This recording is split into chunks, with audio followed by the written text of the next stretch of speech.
We need others, but we can't stand being too close to them. So we come close enough to feel their warmth, but not so close as to burn. Loneliness isn't just a feeling, it's a law and even a paradox. I hereby present you Schopenhauer's Porcupine parable. Greetings, harbingers. Welcome to Iliester, PewDiePie's favorite channel, your realm of personal development, stoicism, and cyber alchemy.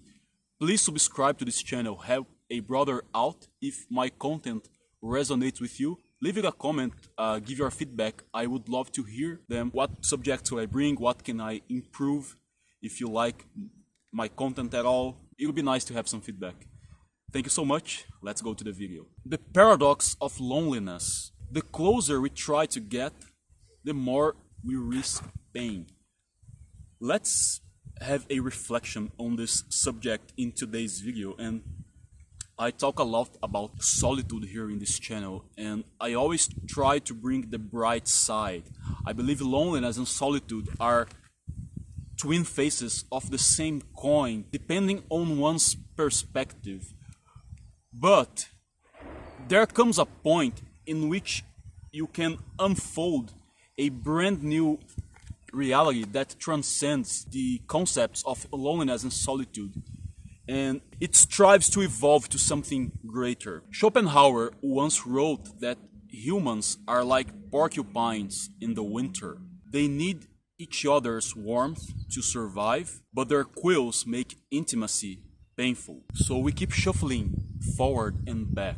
We dance between solitude and connection. At times we strive for one or another, and it's always end up an unfulfilled equation with more question and misunderstanding than answers and wholeness. So it's a craving for contact, but a terrifying frightening of being exposed. Our need for others is matched only by our inability to endure them. There's also this reflection from Carl Jung. He says that loneliness does not come from not having people around you, but from being unable to communicate things that are important to you.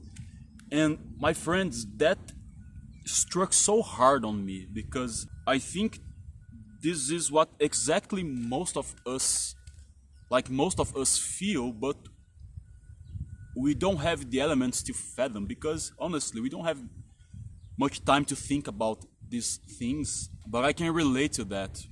About 2 years ago, I had a whole different life. This channel didn't exist. I wasn't the person I am today, and I was surrounded by people all the time. People that cared for me, true, and I care for them as well. But our ideas simply never resonate. They can be your family, but if you are unable to communicate what's important to you and have this feedback as well, have this synergy, then you are going to end up feeling lonely.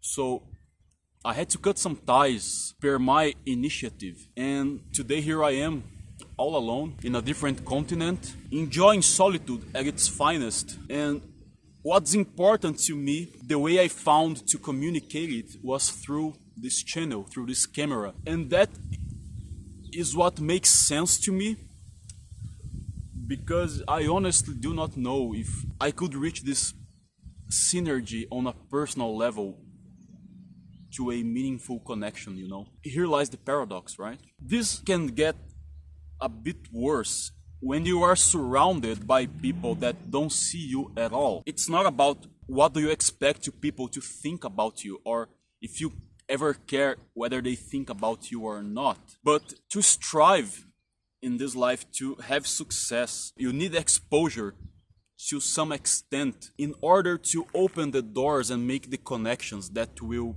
help you reach to another level. You can do fine on your own, under the things you can control, but there comes a point in which you're gonna need others, whether in a professional relationship or in a personal relationship, so you can get things to the next level. I always give the silly example of the joke. If you read a joke on the internet, you're gonna laugh on your own and it's gonna be fun. But if you share the same joke with someone that resonates with you, and the two of you burst in laughter, the sensation, that good sensation, the funny around the context is multiplied towards infinity, maybe. So that's the kind of connection we want to think of and cultivate in our lives. While Schopenhauer says that connections hurt, Jung, on the other hand, says disconnection kills.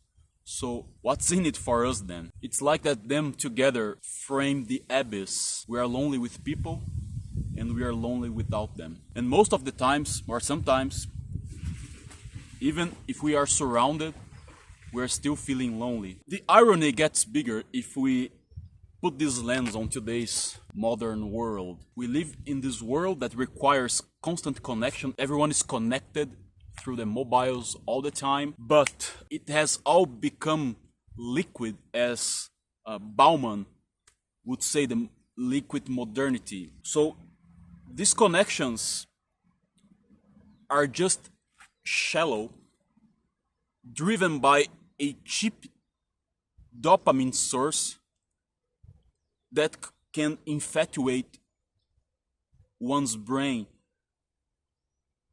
but in most cases yielding nothing actually meaningful, unless you make a living as an influencer and don't cross any ethical limits. So what to do, my fellow porcupines? Should we let go of our quills and go all in making these connections? Should we keep our quills and get hurt almost inevitably in the way? Or can we actually adjust in a way that we get close enough so our quills won't hurt each other, and with time we can get so skillful managing our quills around that we can no longer get hurt by these connections, because their value becomes so greater in the eyes of both beholders that the quills could actually soften and create an impenetrable shield all around, now protecting your brand new clan. Some food for thought. I know I sound crazy, that's what kind of this channel is about, but there's also something beauty about loneliness that we should honor. When you are yielding the blessings of solitude, and you acknowledge that, and you truly enjoy that, when you're raising your glass to no one and everyone. If you don't know what that means, I recorded a video with this title, so let's blend in a few of the subjects here. But there comes a point where you are actively honoring these solitude moments life has put you in. So you've got the things that are under your control, and you manage to excel at them, excelling at the most ordinary things in your life. And that will put you ready to a road to the legendary, and to aspire and maybe even making these legendary connections. And you'll be so skillful managing your quills that you end up having a strength clan and a beautiful, a strong connection with those that resonate with you. And the quills will no longer be a threat to one another. I hope I'm making myself understanding here with these crazy metaphors. Anyway, I hope you enjoyed this video. See you in the next one. Thank you so much. El Psy Conguru.